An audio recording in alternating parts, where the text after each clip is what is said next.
My name is Benton Stokes. I'm a former fundamentalist, post-evangelical worship leader, and songwriter. I enjoy wry Manhattans, roller coasters, and road trips, just not all at the same time. I'm Elane O'Rourke, and I'm a teacher, an author, and a spiritual coach. I was a philosophy professor and a liberal pastor in a couple of former lives, and these days, I love aha moments and not-so-dry martinis. We have conversations about life and God with a queer perspective, over cocktails, like you. This is Cocktail Theology. Well, we have been in the throes of pumpkin season. Don't make me sigh.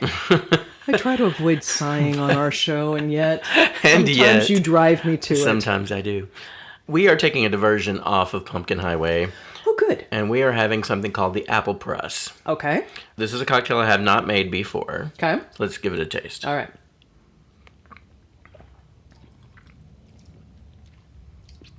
Tastes like apple cider, but with a little sharpness to it. It's got a little sharpness to it. Okay. So it has a little apple cider vinegar in here that's giving it the sharp. Okay. It also has some natural apple juice. Okay. The boozy bits are gin. Really? Yeah. Okay. Bourbon. Okay. That would I taste. And apple brandy. Huh. I'm going to try it again. And then it has just some black walnut bitters and a dusting of cinnamon. Interesting. There's a lot of bitter in it, and it's not the black walnut bitters. It's like the cinnamon is bitter, or it's one of the things in it. Yeah, I think if I was going to make this again, I would refine it a bit. Yeah. I think the proportions are not exactly right. It's apple without being really super sweet. True. Most apple cocktails that I've had in my history are just like crazy sweet. Yeah. It's not sweet like a sweet cocktail, but it definitely has that fruit sweet, you know? Yeah, it does. Yeah. Okay. And it's very autumnal. It is very autumnal. Much more autumnal than a giant squash. Some would probably disagree with you, but yes. Well, you know what? Some are wrong. I generally try not to put judgments like right, you are right, you are wrong. But, I mean, I'm sorry, people who are in love with the gourd, I mean, whatever. Whatever.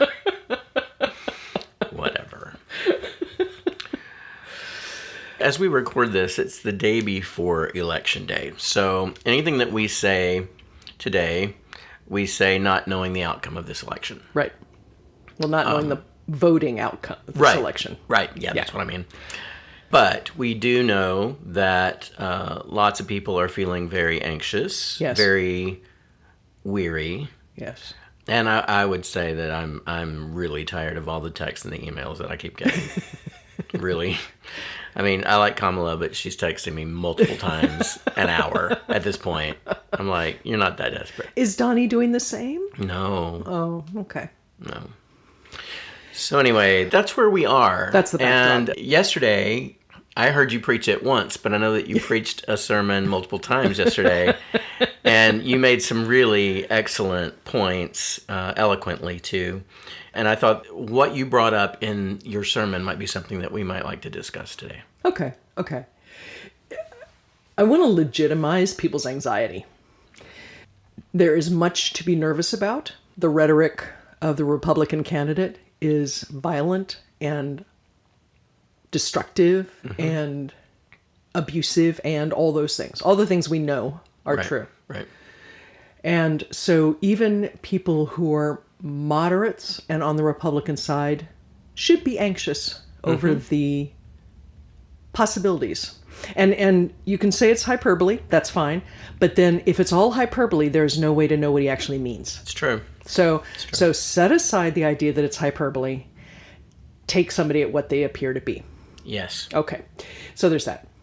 I admit this is my error. I don't know completely why people on the right are anxious about a potential Harris presidency or about Democrat. I don't know. I don't know what that is. I could guess, but I don't want to guess. I actually wrote about this when Trump was elected the first time. And there was such panic and concern and crowing and all of that stuff. And I wrote about it at the time that it was basically the dying breaths of a particular way of thinking. I was wrong. I don't think it was the dying breaths. I do believe that the deep differences between people in our country has been deliberately exacerbated by numbers of politicians and news, that's in big scare quotes, sources. So I think that we all feel way more different than we truly are. So that's all been heightened. Yeah. There's a fear of something going away. And whether you're on the right and you fear that your sort of idyllic Norman Rockwell 1950s world that you think at some point existed is permanently threatened, or you're on the left and you feel like the gains that have been made over the last 60 years are permanently threatened. Both are feeling permanently threatened. Right, exactly. Okay. Yeah. The feelings are completely legitimate. They're not helpful. Yeah. For people of faith, particularly people, what's called the people of the book, which is Jews, Christians, and Muslims, there's a theme that goes through the Old Testament all the way. And it is, love the Lord your God with all your heart, soul, mind, and strength, and your neighbor as yourself. And Jesus put it in those words. However, by the time that Jesus was around, the rabbis had already come to the idea that the 10 Commandments were first 4, love God, last 6, love your neighbor. So it was commonly held that love God, love your neighbor was the basis of faith. Wow, yeah. Period. Yeah. Whether you're a Jew, a Christian, and I assume since Muslims accept the Hebrew scriptures, at least advisorily, if not religiously, that is a common thread. Yes. And it is a common thread in Hinduism. And it is a common thread in Buddhism, in the religious forms of Buddhism. The love God piece doesn't come up in the non-religious forms of Buddhism. But so on and so forth. Yeah. Okay? Christians in this country, I can't speak for anybody else, but I feel confident in saying that Christians in this country are at each other's throats partly because we have completely forgotten the basis of what Jesus was teaching about himself and his Father. Wow, yeah. Yeah. And that idea that we are to love God and love neighbor, and those are the 2 commandments, is gone. Now, that doesn't mean individuals don't believe it or particular churches don't believe it, but as the zeitgeist of the country, if that was ever it isn't there anymore. It isn't there anymore. No, it's not. We don't have an idea of the common good anymore at all. Yeah. So what I was talking about yesterday, and I hope this will be a hopeful and helpful idea to our listeners once this comes out and the election is at least officially over, is this. We are called to love. Love God, love neighbor. That is our calling. That is our mission. That is our purpose. Yeah. And we've talked before about how so often in the evangelical church, men particularly, are taught to try and figure out what their purpose is. And you get it in business all the time. Oh, yeah, absolutely. Right? Our purpose is to love. It is to pour love into the world. And for anybody who doesn't remember what love is wanting the good for somebody else and being willing to act on it, even if you don't gain anything by it or you disagree with what they think is their good. Right. That's it. I personally am going into this remembering that that is my task. And if things go well, whatever well means, then I am just adding more love into the world. Yeah. If things go poorly, the love I add into the world is going to be desperately needed. Absolutely. That's what we have to do. Thoughts? I completely agree with you. I think that as a group, Christians in this country are not heeding those 2 commandments. For many Christians, their faith, and I'll put that in scare quotes, has become about something entirely different. It's troubling. It reminds me the way that evangelical Christians in particular have behaved over the last few years. It really reminds me of when Israel just begged for a king. And you're talking about the ancient Israelites, First Samuel stuff. Gotcha. Yeah, Okay. I am. And God didn't really want to give them a king. Right. God's like, I'm your king. Mm-hmm. And yet they kept begging for a king. And the kings that they had didn't, by and large, treat them very well. Right. And kings in general, by and large, don't treat their subjects very well. Right.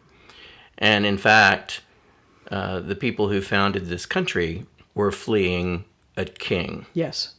Whose laws were oppressive and who was infringing on everyone's individual freedoms to worship and other things. Correct. Now, that wasn't their only motivation for coming here, as we know. And we also know that our founding fathers and mothers were not all Christians in their faith. Many of them had no faith in the way that we talk about faith. And those that are often referred to as Christians were actually more like deists. Yes. I mean, Thomas Jefferson created a Bible that took out all the miraculous bits about that Jesus did. All of the hits. Took out all the hits. Good Christian, Tom. Right? Because he was so enamored with Jesus's humanity and Jesus's life as an example, which I respect that, but I'm not going to go cross through all the wow moments. Maybe that's where Anyway, sorry, go ahead. I was just thinking about modern projects that have tried to do the same thing. Now I'm just, like the Jesus seminar, I'm like, I wonder if they were basically Jeffersonians.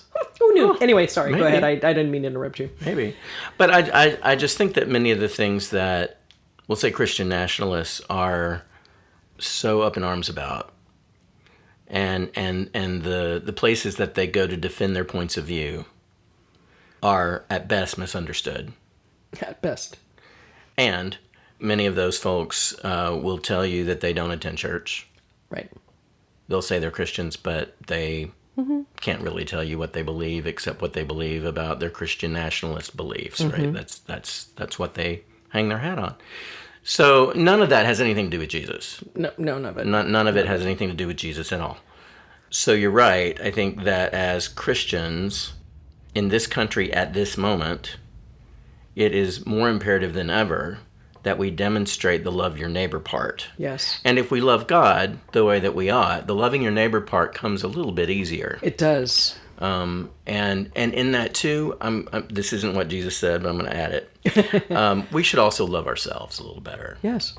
Because I think that many of these people on the extreme right are in extreme positions, and even those that aren't that extreme, they really have ceased to respect themselves and their own faith journeys and where they've come from, and those who have invested in them and nurtured them and mentored them. I'm thinking about pastors and Sunday school teachers and grandmothers and how they really have left all that in the dust to follow something that isn't Jesus. Right. And still calling themselves Christians. And that's got to be very troubling to people who really love these people and have invested in them. That's right. It's all very troubling. Yeah, the loving yourself part is an interesting one. When those scriptures were written, that idea of loving yourself in the way we talk about it didn't exist. Yeah. But it really is about valuing what is good for you. Yeah. What is really good for you. It is. Not what is good for your pride, not what is good for your, success in the world, but the stuff that's actually good for you. And that includes dealing with, historical issues and where you've come from and how you are and what kind of person you are, and doing that kind of self-examination. That's the whole point of confession, right? Yes. Is that you do the self-examination to realize the things you need to work on. Right. The places you need to make amends, that kind of thing. Right. That's what loving yourself is. Yes. And in both the Hebrew scriptures and the Christian scriptures, the idea of loving your neighbor is all about things like lifting up the downtrodden, caring for the prisoners, making sure that orphans and widows have what they need, respecting and caring for foreigners in your land. I mean, that's a big Christian and Jewish idea. It is. Foreigners are to be treated properly. Yeah. It's not about legal immigration, because I'll just tell you, the Israelites did no legal immigration anywhere. Right. So let's just let that whole thing go. Yeah. The idea of loving your neighbor is about noticing where in your surroundings, beyond yourself, people don't have what they truly need. One of the ironies of our political system is, to my mind, that often the people who don't have health care, who don't have hospitals, who don't have the resources they need, are right in the middle of all the states that vote hard against all those things. All those things, exactly. And so as people who, I'm just going to say, as somebody on the left, it is my job to care about those people. Yeah, right? It is. As a Christian, it is my job to look at folks who live in rural areas in red states and say, it's not right that they don't have access to health care. No, it's not. It's not right that they don't have clean water, whatever the thing is. That's my job. Mm-hmm. And it is my job, not only because I'm somebody who believes in the common good and believes in democracy, but it's my job because I follow Jesus. Exactly. So there's that. I think the other piece that I've been really conscious of, particularly the last week, is that I benefit from having a longer view, and from assuming that people of faith will suffer. That is the assumption. If we are being the kind of people we need to be, we're not going to win all the time. Mm-hmm. We're not going to get what we think we want all the time. And we may be persecuted if we're actually doing the work of Jesus. Yes, right. Right. And I think because I have accepted that for a long time, my panic is of a different sort. Mm-hmm. It's more about what's going to happen to my biracial queer kid. Yeah. How do I help protect those folks? Right. But I think that having a long view and trusting God can make us more fearless. Yes. So maybe part of what we can do is an understanding that we have a sacred calling to love God and love neighbor. Mm-hmm. Maybe by really taking that in, we will feel less fear and panic because we won't just be sitting on the sidelines going, oh no, things are going to happen. Instead, we'll be taking action toward the good. Yeah. I don't know. Thoughts? I don't know. I realize I'm kind of just spinning out ideas, but that seems to me to be the basis of how we get through this and how we make the world a better place as we do it. I think so. And the things that you're talking about are important for us to do regardless of who wins this election. Exactly. And whether you're in a blue state, red state, purple state, or wherever you happen to be, it's important that we be those people and that we do those things. That is what I like referring to it as a sacred calling, because that is what Jesus called us to do. Those are the two things: love God and love your neighbor. Right. And those are the two things that he lived.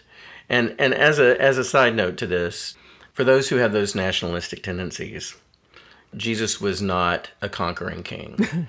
Jesus was incredibly uncomfortable with the idea of being an earthly king. That was not what he saw as his role or his destiny. It was not something that God bestowed on him. Yes, many of us Christians refer to Jesus as our king, not in the same way that people revere an earthly king. Right. That is attention Jesus didn't want. That's right. At all. Ran away from. Ran away from. Yeah. And if Jesus is going to do some conquering, it's not up to us to do that for him. It's definitely, Jesus doesn't need us to do that for him. That's right. That's right. Folks, we love hearing from you. CocktailTheology.com is where we are. Bring your questions and comments. If you're feeling nervous about all of this, or you're scared, or you're worried, or anything, please email us. Please get in contact. We are more than happy to hear from you. Just go onto our website, cocktailtheology.com, click Contact Us, and we would love to hear from you. This is not easy stuff, no matter where you stand politically. We do want to be loving you as well as our other neighbors. Exactly. All right, folks, till next time. Bye. Bye. Funny how the view can change, how life just seems to rearrange itself, no matter what it was. I don't know how it goes, but look, moving on feels pretty good. Moving on feels pretty good. If you enjoyed this episode, please give us a like and hit subscribe wherever you're listening right now. We welcome your comments, questions, and ideas for conversations and for cocktails. Please get in touch with us at our website, cocktailtheology.com. Cocktail Theology is a production of SFS. Our theme song is Moving On Feels Pretty Good, recorded by yours truly, Benton Stokes. You can find my music wherever you stream your favorite artists. Join us next Thursday for another new episode.